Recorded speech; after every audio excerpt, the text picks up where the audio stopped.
Bien, pour cette dernière séance, Sophie Ménard et puis Jean-Marie Privat qui va finalement faire la synthèse. Sophie, que je vous présente, elle termine actuellement sa thèse à l'UQAM, thèse intitulée « Les guenilles humaines » ou « Les aveux du corps, poétique de la révélation psychophysiologique dans l'œuvre d'Émile Zola », thèse qu'elle déposera dans 10 jours. Qui est placé sous la direction de Véronique Nocart, que vous connaissez, et de Jean-Louis Cabanès, Université de Paris-Ouest Nanterre, et que j'aurai l'honneur d'évaluer aussi. Elle s'intéresse aux mises en scène des discours de vérité et des paradigmes indiciaires du corps dans l'œuvre zolienne, à la lumière des rituels d'aveu élaborés par la psychiatrie et la religion durant le 19e siècle. En janvier 2011, elle commencera un post-doctorat en ethnocritique de la littérature à l'Université Paul Verlaine à Metz, sous la supervision de Marie Scarpa. Sophie, aujourd'hui, nous parle des déréglés chez Zola. Bon, j'ai encore changé mon titre. Il sera quand même question de déréglés, mais je m'en suis tenue à une figure, donc celle de l'enfantine dans Lourdes. Donc, une seule déréglée pour aujourd'hui. Ça sera suffisant. Alors, la visionnaire et la miraculée, deux figures de premier plan pour la religion, sont diagnostiquées par les psychiatres et psychologues du 19e siècle comme des névrosées. La première, enfermée dans la volupté du ravissement de l'âme, partage avec la somnambule les rêves éveillés et les hallucinations hypnagogiques. La seconde, parce que l'eau thérapeutique de Lourdes a guéri ses ulcères, ses tumeurs et ses paralysies, est hystérique.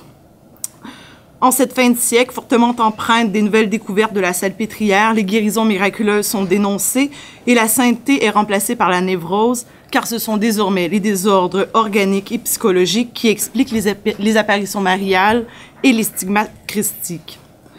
En effet, la spiritualité aux accents névropathiques lance sur la voie de la maladie mentale et des troubles de l'imagination parce qu'elle déforme le rapport au réel.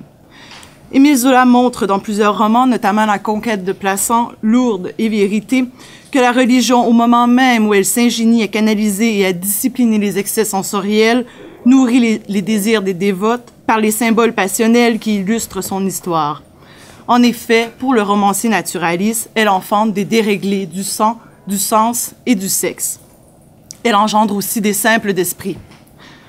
Tout au long de sa carrière, l'écrivain farouchement anticlérical condamne l'éducation inversée et délétère du catéchisme qui, captivant l'imaginaire et limitant l'intelligence des jeunes filles, développe des maladies comme l'hystérie et la perversion et les enferme dans un fantasme borné, celui d'un amour divin, qui les font dévier de leur rôle d'épouse et de mère. Les dévotes et chrysoliens sont maintenus à l'état d'éternelle enfance. D'où dans Lourdes, l'apparition de la figure de l'enfantine, symbolisant cet état liminaire entre rêve et réalité, entre enfance et puberté. Ce premier roman des Trois Villes, publié en 1894, s'appuie clairement sur une hypothèse scientifique trouvée dans le traité des névroses du docteur Huchard, dans La foi qui guérit de Charcot, et fondée sur les informations que Zola a sollicitées à Gilles de la Tourette. Durant toute la seconde moitié du 19e siècle, les pratiques psychiatriques ont exercé sur les représentations littéraires des phénomènes psychiques une influence importante qui se traduit par une esthétisation des dérèglements pathologiques dans l'espace romanesque. Soucieux de rendre compte du phénomène de la vision miraculeuse, l'écrivain décrit de façon clinique, mais toujours dans une perspective esthétique, les manifestations dévotionnelles qu'il juge morbides au regard d'un modèle psychiatrique expliquant la pathologie dans ses causes et effets. La jeune Bernadette Soubirous est, pour Zola, une rêveuse souffrant d'une aboulie. Mais le roman n'est pas qu'une réécriture du document médical, il est aussi tributaire de matériaux ethnologiques, celui des traditions, des légendes et des superstitions qui font croire aux miracles et fomentent les imaginations, témoignant ainsi des déterminations culturelles de la maladie mentale. Ces discours traitent tous deux, l'un avec une rationalité positiviste, le second avec un traitement symbolique de la déviance et de la singularité au regard d'un ordre social qui en révèle en même temps les règles et le fonctionnement. Le projet de Zola, comme il le note lui-même dans le dossier préparatoire de Lourdes, est de comprendre et de montrer le besoin de surnaturel persistant chez l'homme, avec cette extraordinaire histoire de Bernadette Soubirous, la petite paysanne de 12 ans, en fait elle a 14 ans, il se trompe ici, ayant la vision de la Vierge dans la grotte et produisant cet énorme mouvement d'humanité. Alors, pour mieux dégager l'intrication des données médicales et du document ethnographique, nous chercherons à montrer que Bernadette Soubirous est un personnage liminaire d'un point de vue pathologique, psychiatrique en fait. En fait, son hystérie l'enferme dans une marge biologique et psychologique pour saisir comment son désordre psychique, qui consiste à halluciner la Vierge, indique non seulement un destin captif de la maladie, mais aussi de la coutume. Finalement, nous verrons qu'en transformant son personnage en emblème du légendaire, Zola suggère qu'elle nourrit un peuple devenu enfant, simple d'esprit, la passante dans Lourdes, qui ramène de l'au-delà des visions et des miracles, modèle une collectivité à son image, c'est-à-dire primitive et archaïque. Fasciné par la puissance du rêve de Bernadette Soubirous, qui a vu du 11 février au 16 juillet 1858 18 apparitions de la Sainte Vierge, Zola entreprend de raconter l'histoire de cette jeune fille qui a conduit à l'édification d'une nouvelle religion à l'orée du 20e siècle. C'est que l'existence de la voyante lui offre l'occasion d'écrire un cas clinique intéressant. L'intégration des données psychiatriques lui permet d'imaginer des rêves inconscients, des souvenirs gravés, des visions uchroniques chez la visionnaire qui complexifient la psychologie simpliste et élémentaire du personnage légendaire.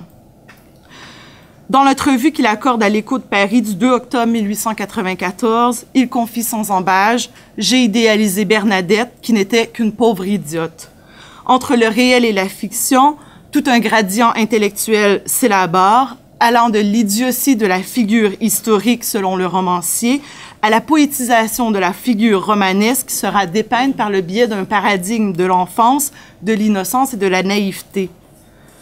Conformément aux classifications médicales de l'époque, la Bernadette du roman zolien, ce sera uniquement d'elle qui sera question ici. Alors, la Bernadette du roman zolien n'est donc ni une idiote, ni une débile, ni une arriérée. Évoluant dans une marge nosologique, Zola la décrit comme une irrégulière de l'hystérie parce qu'elle se souvient de ses rêves et qu'elle est, comme le commente magnifiquement Bertrand Marquer, figée dans une des phases de la grande hystérie charcotienne. Alors, Bernadette est plus précisément diagnostiquée dans le roman comme une dégénérée et une enfantine. Zola insiste donc sur l'incomplétude physiologique et intellectuelle de la jeune fille. Elle est une simple d'esprit, car elle s'immobilise dans le monde de l'enfance et demeure à un état liminaire de la vie psychique. Ses souvenirs, ses sensations, ses sentiments, sa volonté et sa raison sont atrophiés et limités. D'emblée, le romancier souligne l'influence de l'hystérie qui justifie d'un point de vue médical l'arrêt de son développement psycho-organique. En effet, il juxtapose les troubles pubertaires à ceux de la maladie. Bernadette, écrit-il, est une fillette de 14 ans, tourmentée dans sa puberté tardive. L'écrivain décrit donc une entrée en puberté ratée par l'arrivée de détraquements nerveux. Dans une logique rituelle, l'enfance devrait se clore sur la première communion qui correspond habituellement au moment de la venue des premières règles chez les jeunes filles. Or, ce cycle se termine plutôt dans le cas de Bernadette sur les apparitions de la Vierge. Dès lors, il n'y aura plus de rite de passage, la périodicité rituelle et biologique se substituant à un cycle pathologique. Les processus de socialisation si importants dans la formation de la destinée féminine sont alors remplacés par des mécanismes de marginalisation qui cloîtrent la voyante en dehors du réel et du social. L'enfermement psychologique dans le rêve concorde d'ailleurs à un confinement physique au couvent. Plusieurs dérèglements rappellent la dimension linéaire du personnage. Tout d'abord, un dérèglement sur le plan temporel. L'entrée exceptionnelle dans l'univers de la voyance se fait le 11 février 1858, je l'ai déjà dit, en plein carnaval. Zola insiste dans son voyage à Lourdes sur ce temps particulier du calendrier. C'était pendant le carnaval. Plus particulièrement, il s'agit d'un jeudi gras, comme il le note dans le dossier préparatoire. Souligne-t-il alors la curieuse coïncidence entre un état liminaire calendaire, à savoir un monde à l'envers, où les règles et les hiérarchies sont abolies, et un état liminaire psychophysiologique, Impossible de le vérifier. Après tout, Zola doit quand même rester fidèle au personnage, au fait historique du personnage légendaire. Ensuite, un dérèglement physiologique. Le romancier suppose qu'elle n'était point réglée. En cela, il reprend à son compte l'idée souvent débattue durant le siècle d'une influence des menstruations sur la formation des névroses. Il signale également un dérèglement social. À 12 ans, la jeune fille n'est jamais allée à l'école et n'a pas fait sa première communion. Elle ne savait ni lire ni écrire, écrit-il, ne parlant que patois, restée enfantine, retardée dans son esprit ainsi que dans son corps. Et finalement, un dérèglement psychologique. Elle évolue dans une zone psychique limitrophe, celle de l'idée fixe et du rêve. Si la description de l'enfance de la sainte garde certains traits du modèle hagiographique, celui-ci est dénudé de toute portée métaphysique et est davantage focalisé sur les marques de la prédestination pathologique.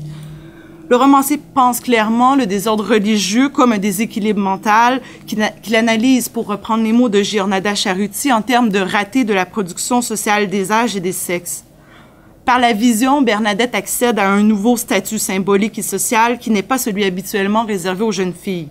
C'était fini, écrit Zola, d'être la gamine joueuse, la jeune fille rêvant d'un mari, la jeune femme baisant sur les joues des gros enfants. Elle avait vu la Vierge, elle était l'élue et la martyre. La vision l'empêche ultimement de contracter une alliance matrimoniale et d'assurer une reproduction généalogique. Elle a, comme l'écrit le romancier, une maternité inutile, déviée et pervertie. Elle ne sera jamais, je cite, femme, ni épouse, ni mère, parce qu'elle avait vu la Sainte Vierge. La finalité de sa destinée est dévoyée par des contingences religieuses et biologiques. Pardon. Le rêve, symptôme de son hystérie, entrave l'accession à cette trinité naturelle fondamentale pour Zola, la mère, la femme et l'épouse. Jusqu'à sa mort, elle demeura l'enfantine, écrit encore Zola. Elle reste, suivant Jean-Pierre Albert, dans son étude sur les saintes mystiques, comme les enfants et les anges, en deçà de la division sexuelle et des déterministes de la physiologie. La valorisation des enjeux de la virginité et de la désagrégation des corps que fournissent les modèles hagiographiques de la vie des saintes est clairement blâmée ici par le romancier. En effet, Zola renverse l'idée du malheur sacré, puisque l'hystérie dans le roman est la preuve indubitable, non pas d'une volonté céleste ni d'une élection divine, mais de l'hallucination. De plus, la vision n'est pas édifiante, elle est plutôt un supplice. Pour lui, Bernadette est bel et bien une martyre et une victime, puisque l'Église l'a dessaisie de sa jeunesse et de sa maternité. C'est pour le romancier le grand sacrifice féminin. Zola condamne ici le système axiologique religieux et la tendance pathologique de l'Église d'écraser le sexe féminin en la saoulant d'images de femmes idéales et désexuées.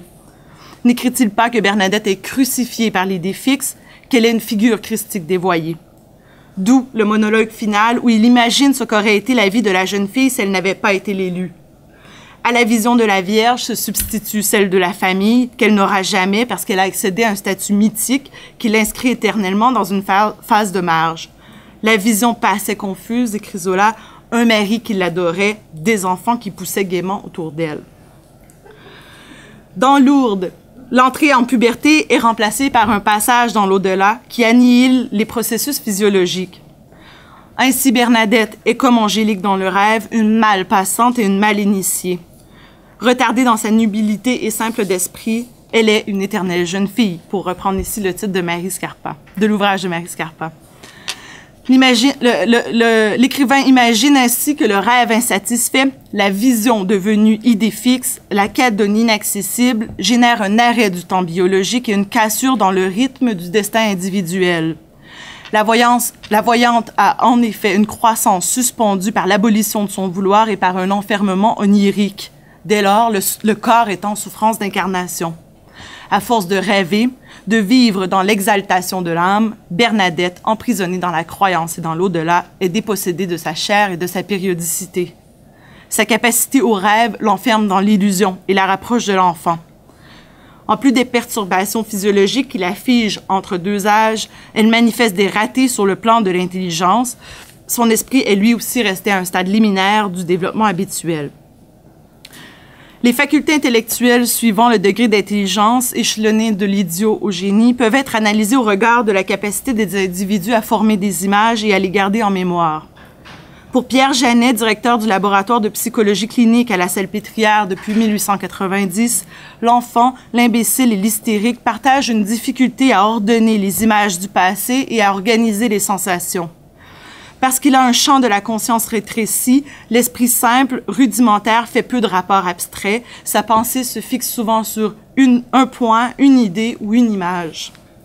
Dans Lourdes, Zola reprend en quelque sorte ce constat. Comme l'explique Pierre Froment, double romanesque et porte-voix du romancier, les dégénérés et les enfantines, frappés d'un rêve, d'une hallucination et d'une imagination quelconque, ne peuvent s'en dégager, surtout lorsqu'elles sont maintenues dans le milieu où le phénomène s'est produit. Bernadette cloîtrée, Bernadette ne vivant qu'avec son idée fixe s'y entêtant naturellement. Pour le romancier, la vision de Bernadette est clairement une production enfantine de l'imagination. C'est d'ailleurs ce qu'il souligne lorsqu'il explique que le rêve est étroit et que la Vierge hallucinée a la beauté enfantine des images de première communion.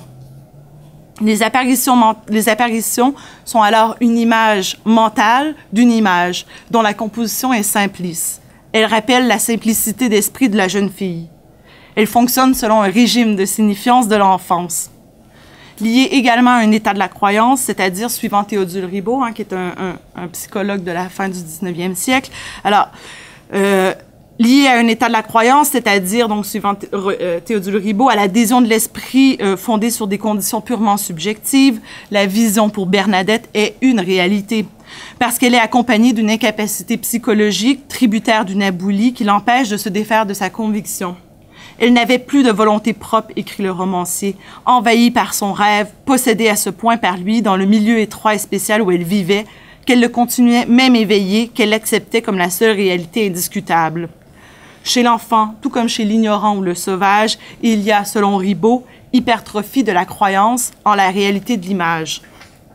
Cette conviction provient d'un système de pensée jugé par Zola comme archaïque et anachronique, qui tire son origine dans la foi primitive.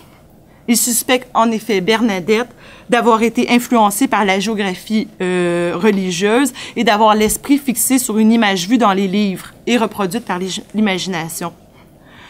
Comme il l'écrit dans son voyage à Lourdes, « Pour moi, c'est justement parce qu'elle est dans la tradition que je la soupçonne de n'avoir vu que l'image de la Vierge dont elle est hantée. C'est la formation de cette image qu'il faudrait étudier en elle, en retrouver les sources. » Ainsi, dans le roman, l'écrivain poursuit la psychogenèse de la vision.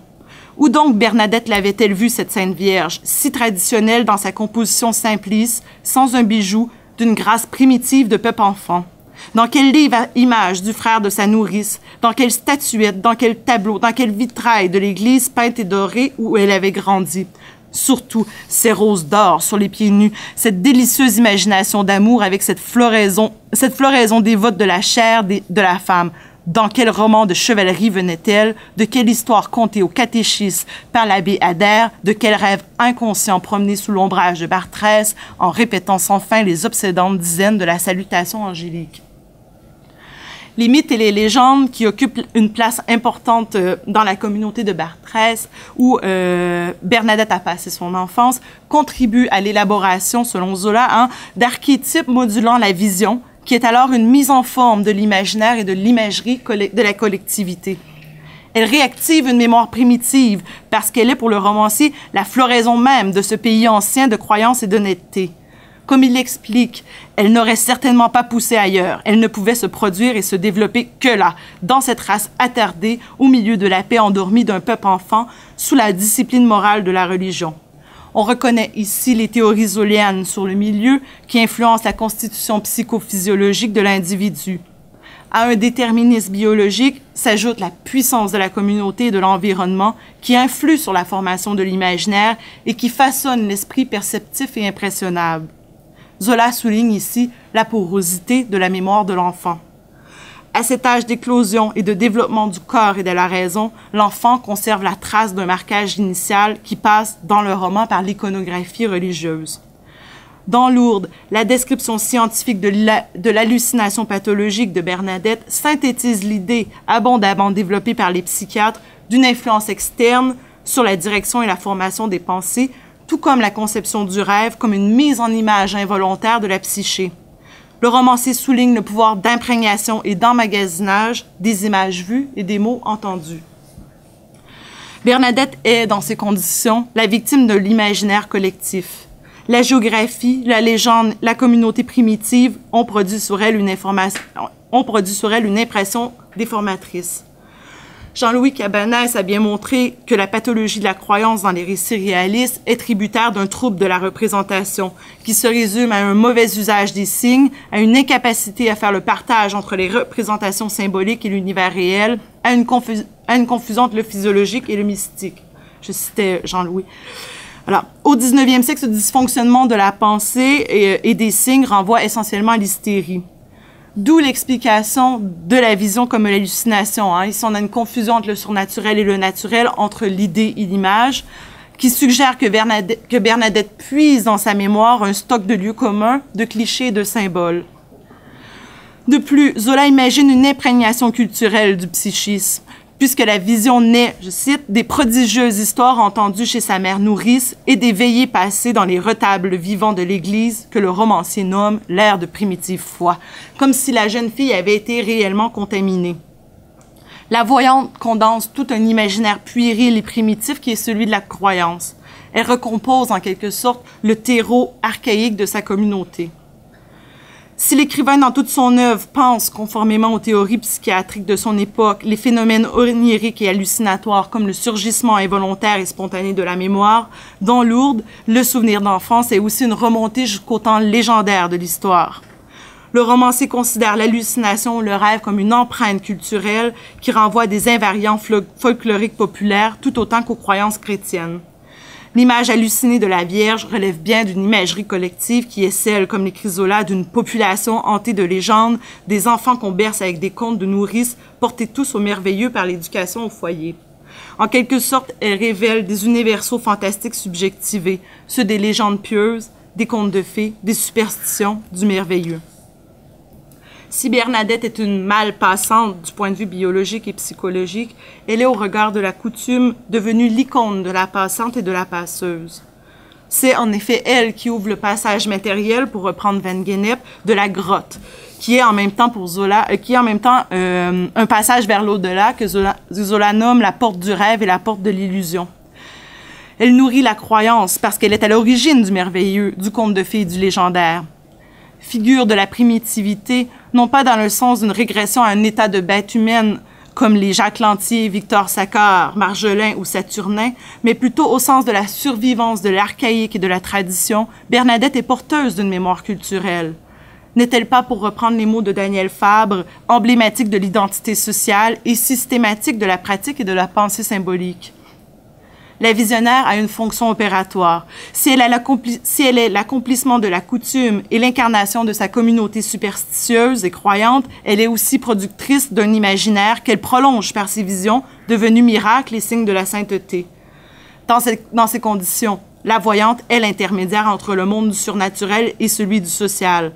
Non seulement elle fait passer les malades dans le divin pays des rêves, mais son rêve fait entrer l'époque dans le temps du mythe et du légendaire.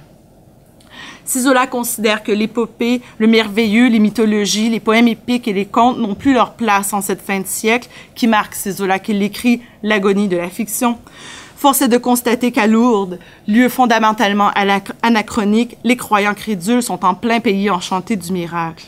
On se croirait retourné à la légende dorée, à l'époque de la légende dorée, écrit le romancier lors de son voyage à Lourdes.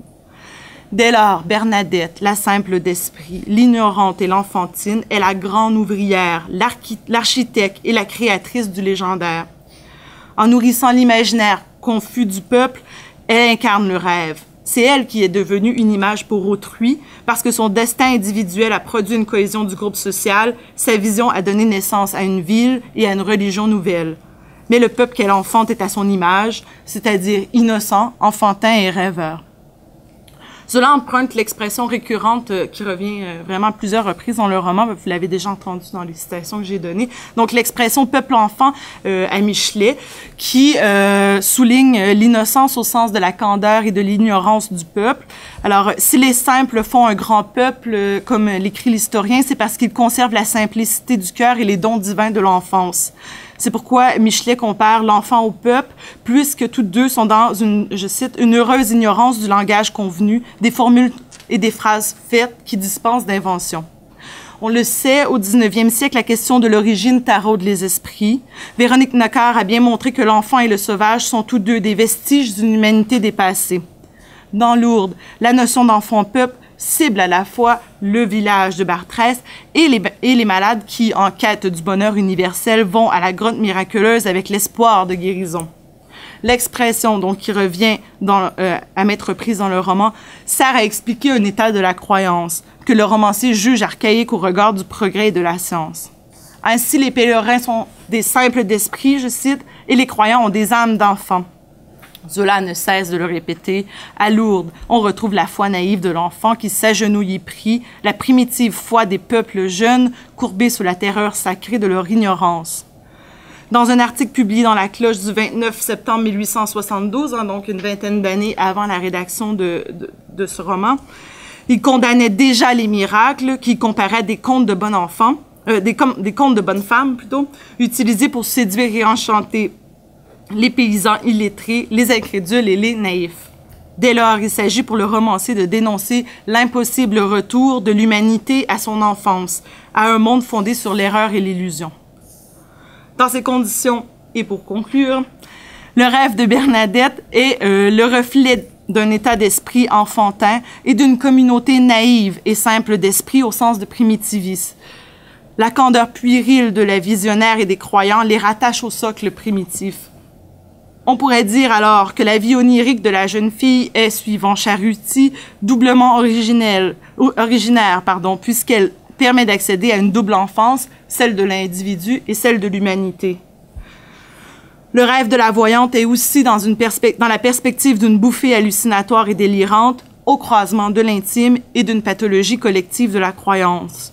Intime parce qu'elle est tributaire d'un arrêt de son développement psychophysiologique, et collective car elle est la matérialisation et le vecteur de l'imagerie et du dogme religieux, ainsi que des superstitions et traditions de son milieu. Dès lors, la vision de Bernadette se décline en fonction du système de croyances et de représentation auquel elle se greffe. Elle est de l'ordre de la révélation surnaturelle au regard de l'outillage mental du peuple enfant, mais elle est aussi hallucination pathologique pour le discours rationnel et logique. Là où le crédule aperçoit du miracle et du divin, l'homme civilisé et savant, disons, constate de la maladie. De l'enfantine au peuple enfant, Zola constitue un discours étiologique sur la pathologie de la croyance. S'identifier à l'enfant revient à se cantonner dans les limbes de la prépuberté, là où le corps et l'esprit ne sont pas complètement formés, au lieu d'accomplir le passage vers le monde adulte. C'est donc s'arrêter aux bornes de la logique, à défaut de parcourir les étapes qui rythment l'apprentissage de la pensée rationnelle. C'est s'abandonner à l'illusion, à l'animisme, à la superstition. Ce qui équivaut pour Zola à demeurer en marge du réel et du social et à vivre aux limites de la déraison et de l'hystérie. Toutefois, il expose aussi dans ce roman la puissance de création provenant de l'esprit de l'enfantine. Il admire ce don de l'enfance et cette innocence que conserve Bernadette. Et ultimement, il reconnaît le pouvoir du verbe et de l'image qui apporte un peu de bonheur à l'humanité souffrante.